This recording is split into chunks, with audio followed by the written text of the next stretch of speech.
Senhor esteja convosco. Está no meio de nós. Proclamação do Evangelho de Jesus Cristo, segundo João. Glória a vós, Senhor. Naquele tempo, as irmãs de Lázaro mandaram dizer a Jesus: Senhor, aquele que amas está doente. Ouvindo isso, Jesus disse: essa doença não leva à morte, ela serve para a glória de Deus, para que o Filho de Deus seja glorificado por ela. Jesus era muito amigo de Marta, da sua irmã Maria e de Lázaro. Quando viu que esse estava doente, Jesus ficou ainda 2 dias no lugar onde se encontrava. Então disse aos discípulos: vamos de novo à Judeia.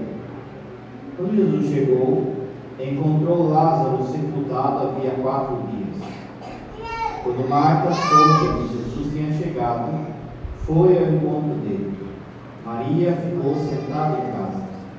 Então Marta disse a Jesus: Senhor, se tivesses estado aqui, meu irmão não teria morrido. Mas mesmo assim, eu sei que pedires a Deus, Ele te concederá. Respondeu-lhe Jesus: teu irmão ressuscitará. Disse Marta: eu sei que ele ressuscitará na ressurreição do último dia. Então Jesus disse: eu sou a ressurreição e a vida. Quem crê em mim, mesmo que morra, viverá. E todo aquele que vive e crê em mim, não morrerá jamais. Crês nisto? Respondeu ela: sim, Senhor, eu creio firmemente que tu és o Messias, o Filho de Deus que devia vir ao mundo. Jesus ficou profundamente comovido e perguntou: onde o pusestes? Responderam: vem ver, Senhor.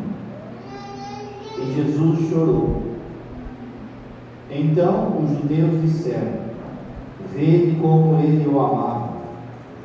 Alguns deles, porém, diziam: esse que abriu os olhos do cego, não podia também ter feito com que Lázaro não morresse? De novo Jesus ficou interiormente comovido. Chegou ao túmulo, era uma caverna fechada com uma pedra. Disse Jesus: tirai a pedra. Marta, a irmã do morto, interveio: Senhor, já cheira mal, está morto há 4 dias. Jesus lhe respondeu: não te disse que se creres, verás a glória de Deus? Tiraram então a pedra. Jesus levantou os olhos para o alto e disse: Pai, eu te dou graças porque me ouvistes. Eu sei que sempre me escutas, mas digo isto por causa do povo que me odeia, para que creia que tu me enviaste. Tendo dito isso, exclamou com voz forte: Lázaro, vem para fora. O morto saiu atado de mãos e pés, com os lenços mortuários e o rosto coberto com um pano.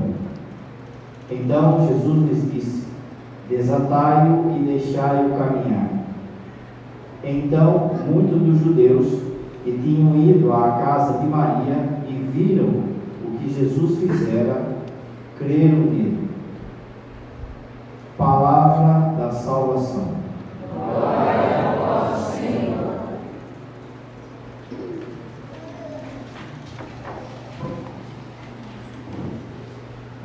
Caríssimos irmãos e irmãs, então, nós estamos no 5º domingo da Quaresma.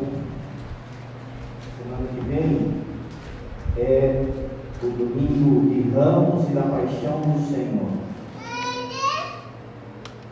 Semana que vem, então, a gente começa a nossa Semana Santa. É interessante esses textos que Jesus, já há 3 domingos, ele tem falado sobre ele como a vida. Com a samaritana, eu vou dar água viva. Semana passada, com o cego de nascença, Jesus fala que ele é a água viva. Ele proclama ali no meio do tempo, e ele é a água viva. Do seu coração brota a água viva. Para mostrar então que não é balela, que não é só falatório, Jesus ressuscita Lázaro. Esse é o texto de hoje. Esse texto, então, é um texto para a gente meditar sobre a morte.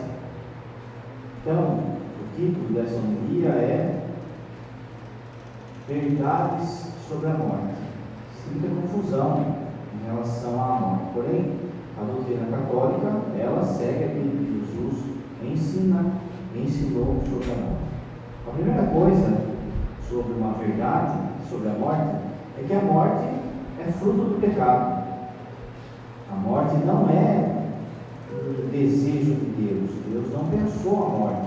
Deus não queria a morte.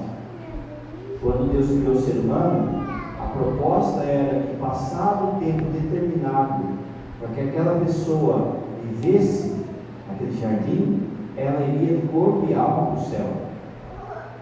A morte é uma ruptura do nosso ser. Nós somos corpo e alma. A morte, ela rasgou, ela rasga a nossa essência. Daqui a pouco o Pai vai falar: você não é a sua alma, você é a função de corpo e alma.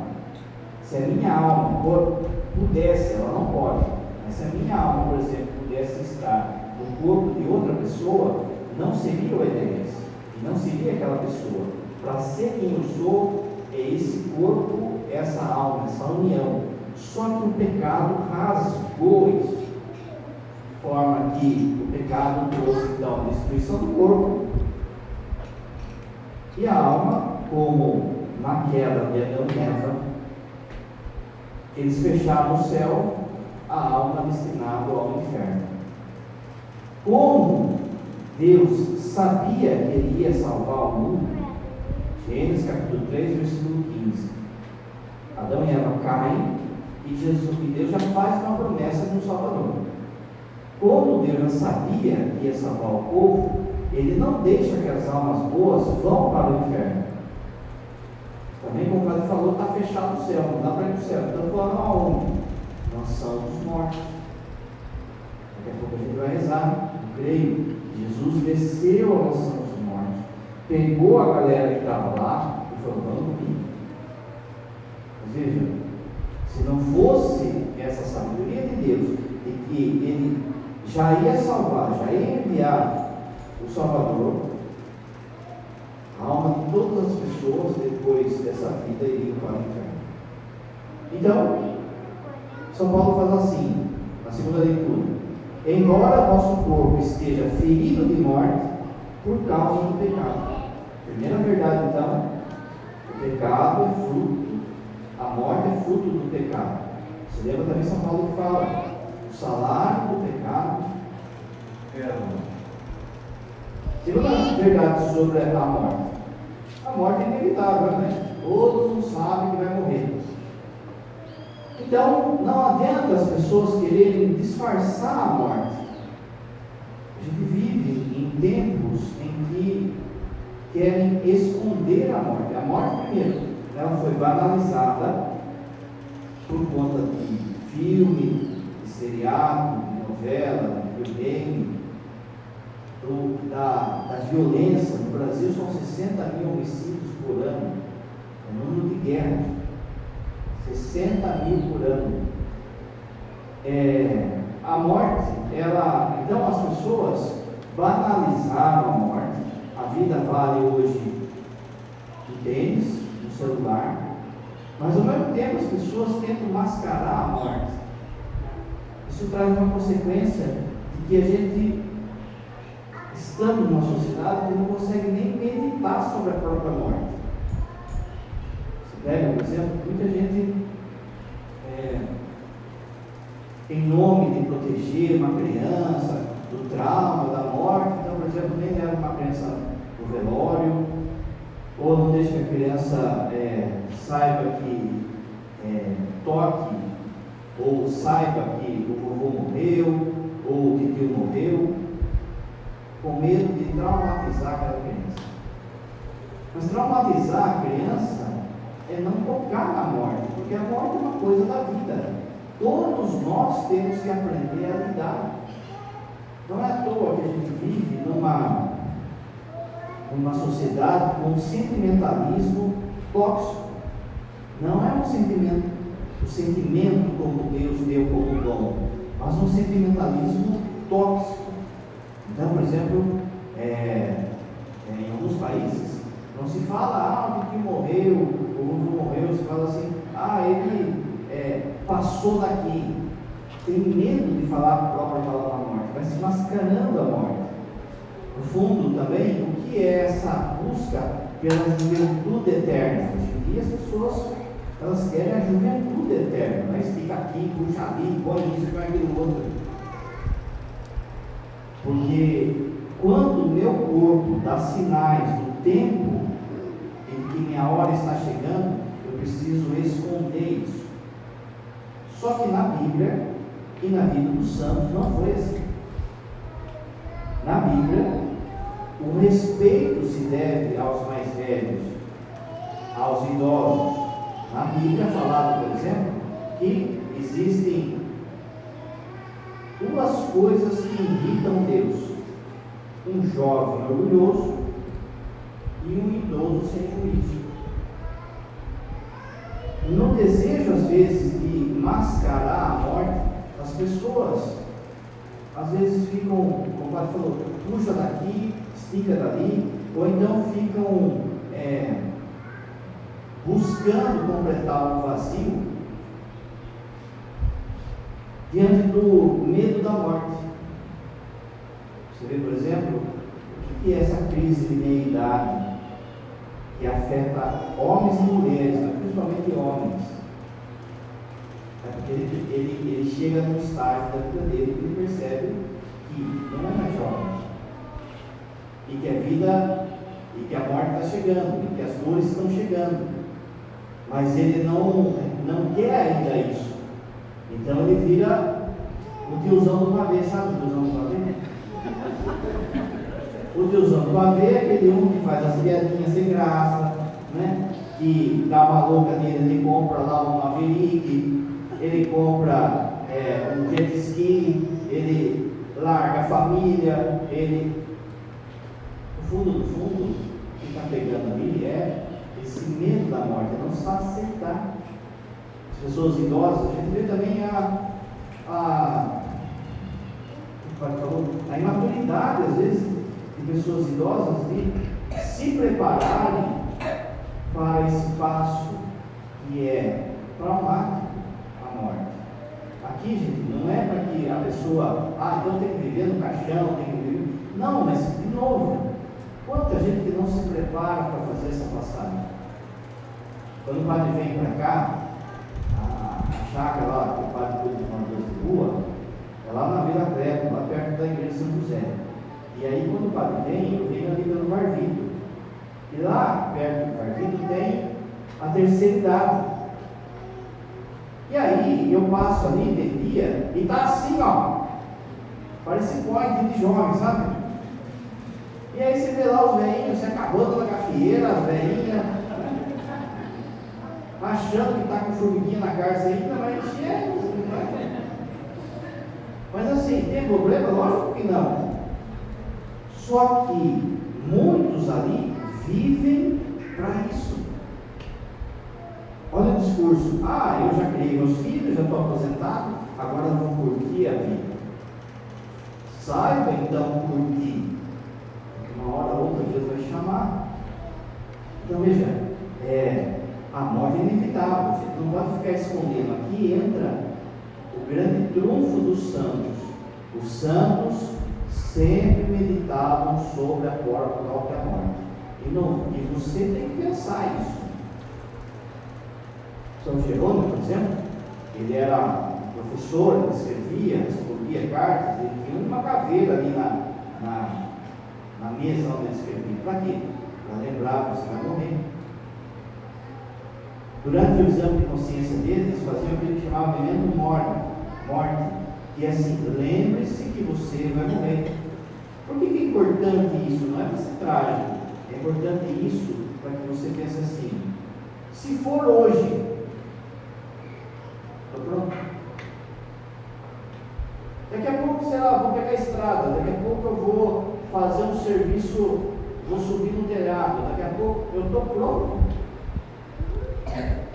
Se eu fico mascarando a morte, eu acho que eu consigo livrá-la, mas pode acontecer de eu não estar preparado na hora. Olha a questão do Covid, não foi? Quanta gente que foi pega de surpresa, estava cheio de saúde aí. A pergunta é, estava preparado? E tem que pensar nisso. Por isso, quando, por exemplo, eu faço um pecado grave, eu já buscar confessar. Eu tenho que estar preparado. Olha o que a gente reza na Ave Maria. Agora e na hora da nossa morte.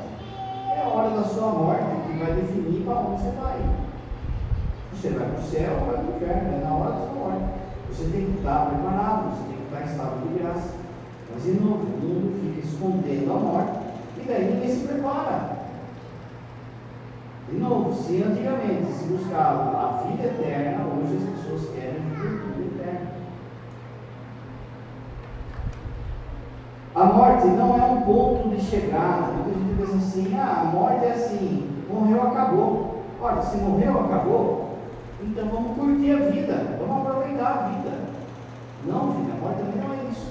Olha o que falou o texto. Os que vivem segundo a carne não podem agradar a Deus. Veja, você sempre fala, você já virou o resto. O seu trabalho, a sua família, não é todo mundo que participa das coisas de Deus. Não é todo mundo que busca Deus. Por que está assim? Porque as pessoas querem curtir a vida. Porque mesmo que a pessoa fale que existe um Deus, ela vive como se ele não existisse. Domingo, ir na missa, aguentar o dia, calor, sentar lá no banco, duro, não. Churrasco, bebedeira, zoeira. Isso, curtir a vida, porque a semana inteira eu trabalhei. Agora é hora de curtir. Porque parar para rezar, não. Eu tenho que assistir um futebol, eu tenho que assistir o jornal, eu tenho que entrar na internet, eu tenho que isso, aquilo, outro. No fundo, então, a gente vê essa ideia de curtição. Hoje, pensa só, hoje, sábado, quantos jovens vão morrer nessa noite? Por causa de curtição. Não é? Não, a morte não é acabou, morrer, acabou, não tem mais nada. A gente precisa estar preparado, a gente precisa ver o peso também da nossa vida, na vida das pessoas. Você não está à toa, não. Deus te fez com uma missão. Essa missão somente você pode fazer. Esse é um filme antigo, preto e branco, esse filme dos anos 50, chama assim, A Felicidade Não Se Compra. E lá, o personagem, ele se revolta com a própria vida. Quando ele era jovem, por exemplo, ele salva o irmão que caiu lá no coisa de gelo, ele salva o irmão dele criança. Depois, durante a vida, ele vai fazendo um monte de coisa boa. Só que chega uma hora que ele perde o emprego, que ele é humilhado, que ele é deixado para trás, e aí ele se revolta contra Deus. E aí no filme ele se coloca ali para se matar. Deus envia um anjo para ele, para que ele veja como que seria a vida das pessoas se ele não existisse. E aí ele vê, por exemplo, que o irmão dele ia morrer, o irmão dele depois virou soldado e foi condecorado, mas ele vê que se ele não existisse, o irmão dele não teria passado daquele momento ali do gelo. As coisas boas que ele fez. Então veja, a sua vida é importante não só para você, como também para as pessoas. Aqui entra um outro assunto delicado, que é a questão das pessoas virem e falar assim, eu vou me matar, vou jogar ponte, vou isso, aquilo outro. Primeiro assim, uma outra mentira que tem sobre a morte. A morte não é um meio para a gente fugir das dificuldades. Não é. sofrendo muito, só estou me ferrando, não aguento mais essa depressão, não aguento mais essa doença, não aguento mais essa situação financeira, então é melhor eu me matar, porque daí eu vou parar de sofrer. Não, gente, se for para o inferno, aí é que começam os seus problemas, aí é que começa a zica. E veja, o pior sofrimento que uma pessoa esteja passando hoje, ela tem a esperança de amanhã. Amanhã vai melhorar. Amanhã, eu tenho um amanhã para me apegar. Quem vai para o inferno não tem amanhã. É aquele sofrimento que ela está passando, vezes 1000, porque no fundo é a ausência de Deus. O inferno é a ausência de Deus. Pensa só, um ser com ausência total de Deus. Essa dor que a pessoa está passando, vezes 1000 para sempre. Você sabe o que é para sempre? Então, o demônio começa a colocar uma mentira dos nossos tempos, que olha, se você se matar, se você morrer, acabou os seus problemas. Não, gente, é mentira do diabo, só começou. É lógico que a gente deve rezar para as pessoas que se mataram, porque até o último instante, o último suspiro, Deus pode dar misericórdia àquela pessoa e aquela pessoa abraçar. Uma vez uma mulher chega desesperada, o pastor João procura dar, o São João Vianney, e fala assim, desesperada, meu marido se matou, ele está no inferno, ele pulou da ponte. E o santo, na sua sabedoria, consegue ver que no ato dele pular da ponte e cair, deu tempo para ele se arrepender. Muito bem, mas e se não dá? E se não der? É por isso que a gente deve errar, rezar sim, para quem se mata. A igreja hoje fala assim, que quem se mata, a princípio, só Deus que sabe isso, mas a princípio não está com o seu juízo perfeito. O que você tem que fazer quando você pensa? Parar de conversar com o chifre. Essa é uma possibilidade que não pode nem passar na sua cabeça. Pensa assim, o cara torce de Corinthians. É o pecado, Aí chega o amigo dele, São Paulino, palmeirense, não sei, e fala assim, viu, você não quer torcer 3 meses só para o São Paulo, só para você ver como que é? O que o cara fala? Sai fora, meu. Não é? Ele fala na hora ali, ó, sai fora. Quando o demônio vem com essas sugestões, você tem que fazer a mesma coisa. Não é ficar, é mesmo, 3 meses só, o que custa? Vai que eu gosto. Não, gente, ele pega e fala assim, não quero nem saber, eu não quero perceber esse time. Assim também, você tem que cortar esses pensamentos de negatividade, de suicídio, nem começa a conversar, porque o demônio surge, ele vai ganhando território, daqui a pouco você está depressivo, daqui a pouco você está conversando com isso. Você tem noção, por exemplo, olha a mentira que o demônio tem montado na cabeça do jovem. Toda semana, a gente atende de 5 a 10 jovens, principalmente moças, falando de se matar, cortando, se automutilando. Por quê? Porque caíram na conversa do diabo que as coisas não vão dar certo. Que é feia, ou que é feio, ou que é burro, ou que tem.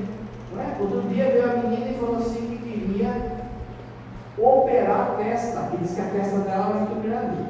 Olha que esse depoimento. Sempre vai ter alguém que vai gostar de frente de caminhão, não é? Vai aparecer um caminho que gosta da frentona de caminhão. Mas não, vai caindo nessa conversa, nessas mentiras do diabo, e daí fica aí se cortando. Padre, olha, eu não sei por que eu existo, nada dá certo na minha vida, eu sei o que, meu papai, você pergunta assim, quantos anos você tem? 13. Como que pode, gente? 13 anos, ninguém sabe se vai pagar um boleto, está falando de se matar. Mas você é adulto também. É a um limite, às vezes a pessoa vai fazer drama, vai fazer drama, eu vou simular aqui um suicídio para o meu pai, para minha mãe, para minha namorada, não sei o que, blá blá blá. Meu, numa dessa vai. E daí? Então não tem, porque o Papa falou, é sentimentalismo tóxico.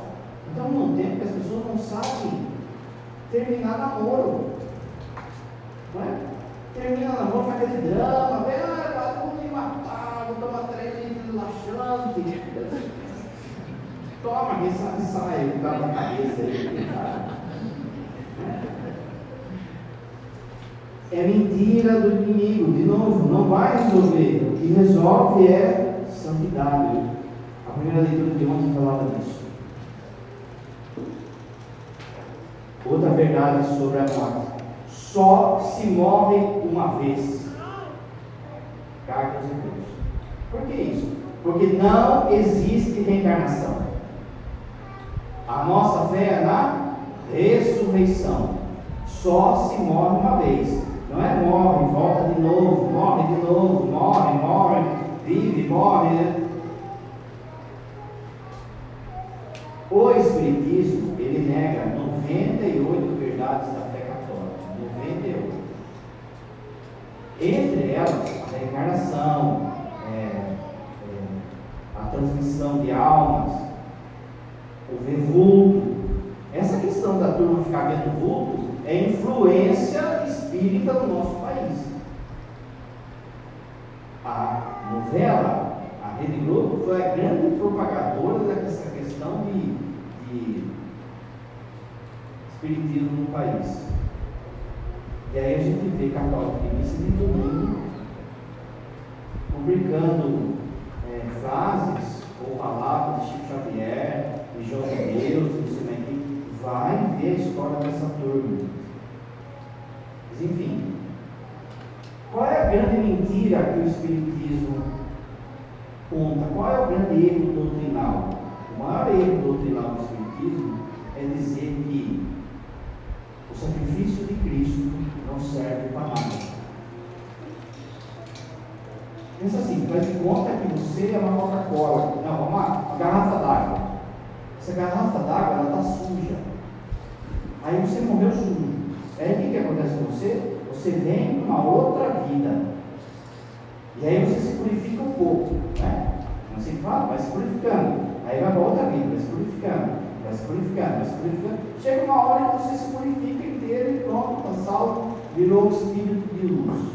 É assim que eles falam. Muito bem. Se você vai se purificando de uma vida para outra, o sacrifício de Cristo serviu para quê? Sou eu que me salvo. Quem salva, quem nos salva é a pessoa de Jesus. Só se morre uma vez. Carta aos Hebreus. Mas de novo, olha a influência. Gente, não dá para falar aqui. Mas vocês não têm noção do mal que isso faz na vida da pessoa.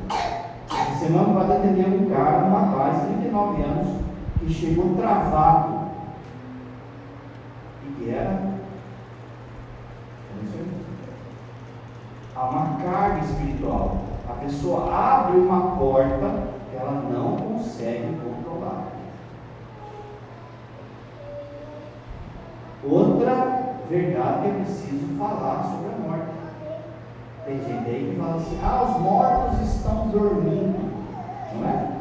Estão dormindo. Não estão dormindo, não. Cartas Hebreus, capítulo 9 de novo. O texto fala assim: só se morre uma vez. Logo depois vem o juízo. Quando uma pessoa morre, agora ela passa pelo juízo particular. E aí ela já vai para o céu, purga ou no inferno. Quem vai no purga, vai para o céu uma hora. Mas na hora que morre, já vai aonde tem que ir. Até que depois vai ter o juízo final, com a mesma sentença, mas para a ressurreição. O outro que vai escrito. Mas olha, não está dormindo. Veja, Cartas Hebreus capítulo 9, só se morre uma vez, depois da morte já vem o juízo. Já vem o juízo. Segunda coisa, o bom ladrão, lembra? Hoje, não é quando você acordar, hoje, você vai estar comigo no paraíso.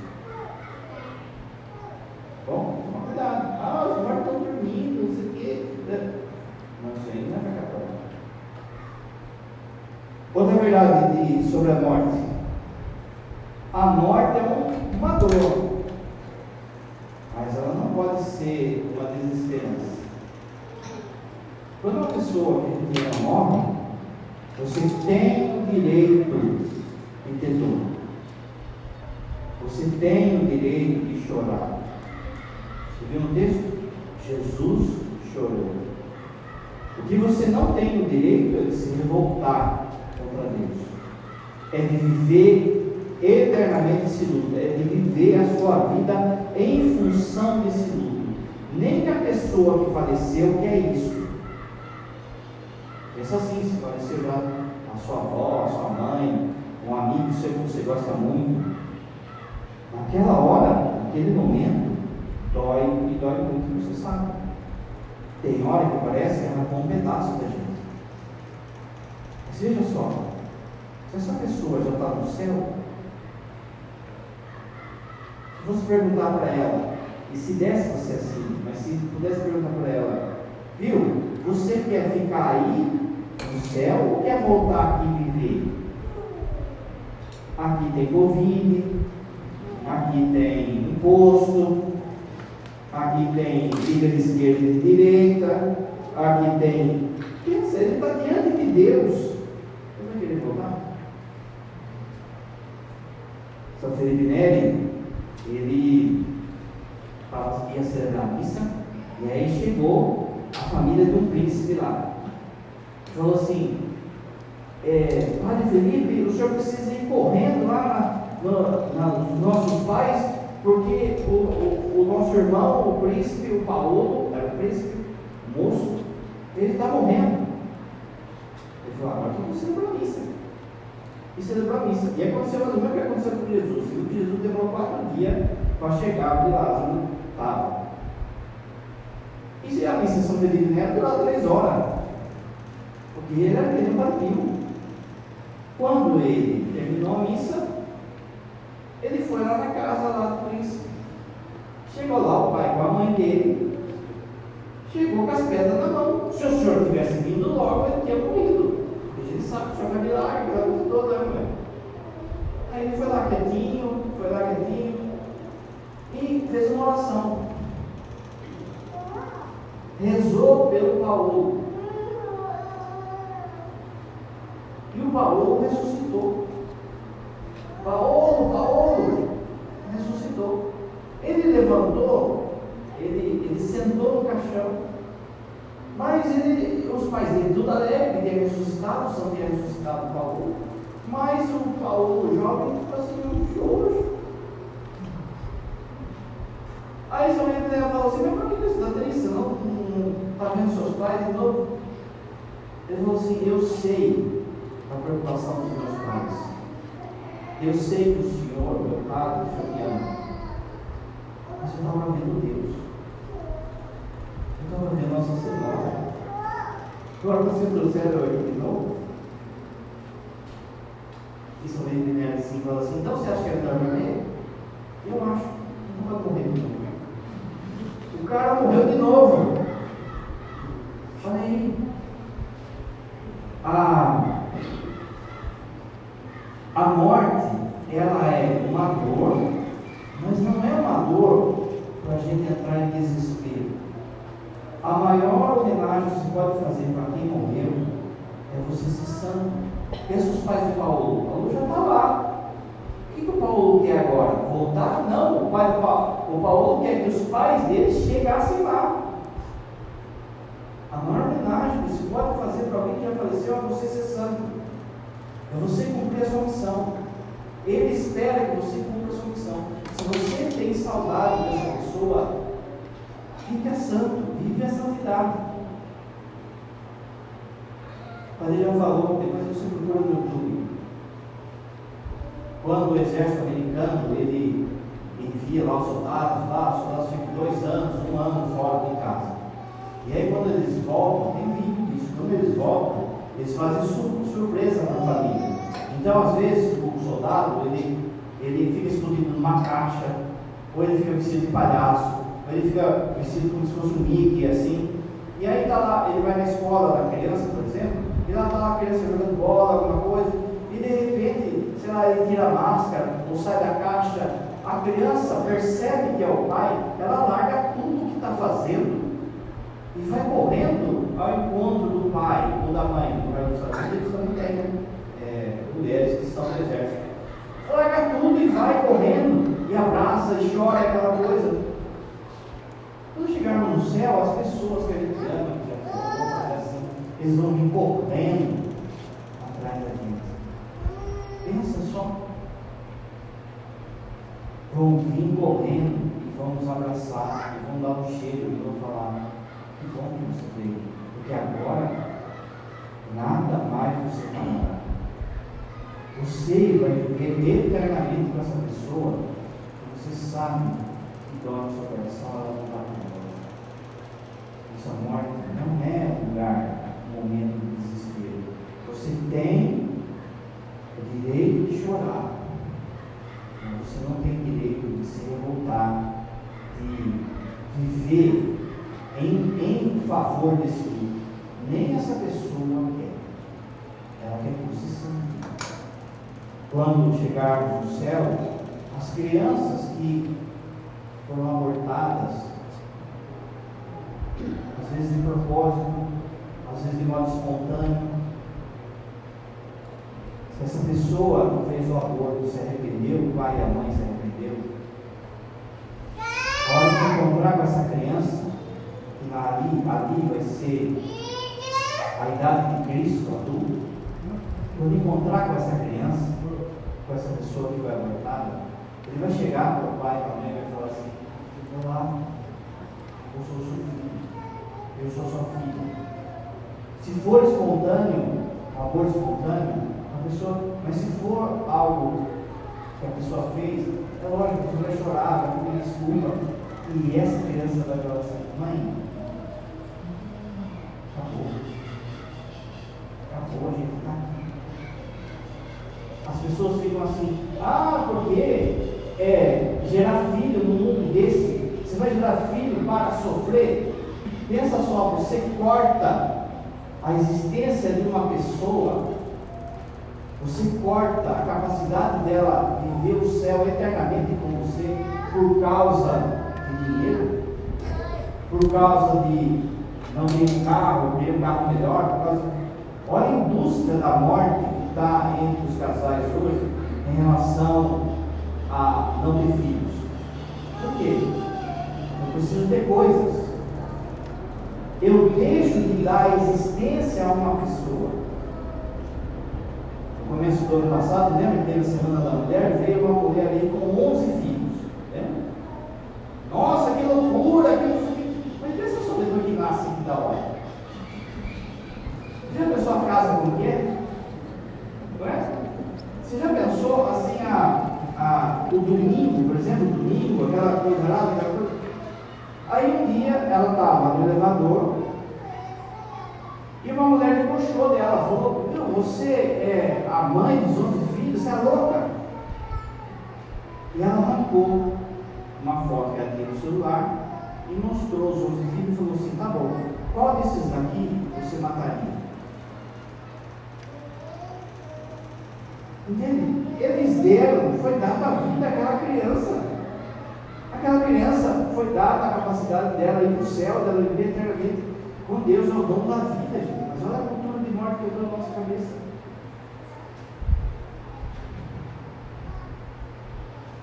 A morte não tem a palavra final, como ela falou.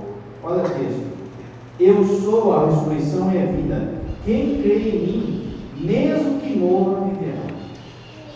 Não terá palavra final a morte. Por isso a gente acredita nesse nosso reencontro com as pessoas que a gente ama. Pensa assim, faz quanto que Deus não existe.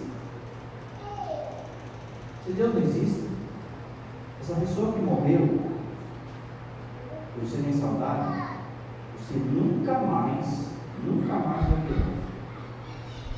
Acabou. Mas Deus existe. Mas Ele venceu a morte. Então isso significa que você vai se encontrar com essa pessoa. E ali vai ser o seu melhor e o dela o melhor. Ou seja, assim, quando você está aqui, por exemplo, sei lá, com a sua mãe, com o seu irmão, você ama ele, mas sai uma susguinha assim, né? Sai uma coisinha. Não tem mais isso, porque vai ser o seu melhor e o melhor dele. Não vai ter mais, não vai ter mais. Sabe, pensa só. Você dá um cheiro, sei lá, na sua mãe, no seu irmão, no seu avô, você olhar para ele e compreender a vida dele, compreender a vida dela. Você vê o quanto que essa pessoa rezou por você. Você vai entender isso. Você que é esposa, ficar rezando com o marido, se converter, aquela coisa toda, quando você chegar no céu e ele chegar por causa da sua oração, ele vai falar, obrigado. Seu filho vai falar, você vai poder falar para as pessoas, você vai agradecer os padres que passaram na sua vida. Vai ser outro naipe, outro naipe. Ouviremos a voz do Senhor. Olha só, a palavra de Deus, ela não é só descritiva, ela também é criativa. Quando Deus fala, não é somente uma descrição, é um acontecimento. Haja luz, a luz foi feita. Tomai e comei, isto é o meu corpo, isto é o meu sangue. A palavra dele não é só descritiva, ela cria as coisas. Nesse dia, no último dia, ou no dia do nosso juízo, ou no dia que a gente encontrar com Jesus, a gente vai ouvir a sua voz e vai reconstruir tudo. Olha a primeira leitura. Ezequiel vê um vale cheio de ossos. Vem o Espírito do Senhor, a voz do Senhor, e chama aqueles ossos de novo à vida. Você viu o Evangelho? Lázaro, vem para fora. O Senhor chamará, Ele nos chamará. Venha comigo, venha para fora. Você vai escutar o seu nome. E esse escutar o nome, de novo, não é só descritivo, ele é criativo. Ele de fato dá a vida. Aquilo que Deus fala acontece.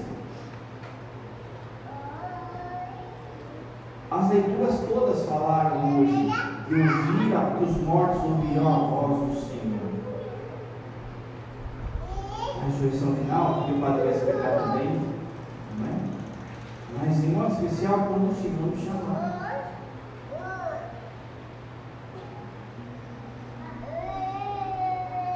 Jesus no Evangelho, ele fala assim: eu sou a ressurreição. Marta fala assim: viu, Senhor, eu sei que o meu irmão vai ressuscitar no último dia. Jesus fala assim: viu, o último dia não é um lugar, um calendário. A ressurreição sou eu sou a ressurreição. Então, a morte, ela prova, aliás, o vencer a morte, esse eu sou a ressurreição, minha vida, prova o amor que Deus tem por nós. O que muda em Deus se Ele ressuscitar todo mundo ou não? O que muda? O que muda em Deus se o povo pecou, agora se lasque? Ele nos amou de tal forma e veio dar a sua vida. Ele nos amou de tal forma, essa madrugada eu falava, que Ele levantou dos mortos. O que fez Jesus levantar dos mortos? O amor que Ele tem por você. Ele, lembra que o Pai falou dos parentes? Você pode ter pensado assim: nossa, que da hora, né? Nossa, olha, ver a minha avó de novo, ver o meu pai de novo, meu irmão de novo, meu filho que eu nem conheci, que eu perdi na barriga, tudo vai ser tudo isso. Olha que da hora, não sei o quê. Aquilo, né? Conforta o nosso coração, nos dá esperança, nos enche de amor, mas veja, não é nada perto do quanto que Ele te ama. Ele, entre aspas, tem mais ansiosidade de querer que você vá com Ele, que você ressuscite com Ele. Ele te amou tanto que Ele levantou dos mortos e te chamou: vem comigo. Os irmãos, o que está por vir para nós não passa nem na nossa cabeça o que é. Por que a gente fica revirando lixo? E por fim, você meditar tudo isso que o Padre falou, lógico que tem muito mais para falar, mas assim, se você meditar tudo isso que o Padre falou, esse medo da morte, ele se torna centrado agora. É lógico que dá medinho, você vai lá fazer uma cirurgia, passa uma enfermidade, medinho vai dar, e é bom ter medinho. Mas você sai do medo que paralisa da morte. Você viu que Jesus fala? Desapai-o. A gente é tão paralisado em relação ao medo da morte que acaba não vivendo a própria vida, não testemunhando a própria vida. E aí ele fica travado diante disso. O medinho é justo, mas o medo que trava faz com que você perca o desejo de vida. O Senhor é a ressurreição e a vida. O Evangelho de hoje é isso. Confie, pois ele venceu a morte por nós. Creio nos Pai de Deus.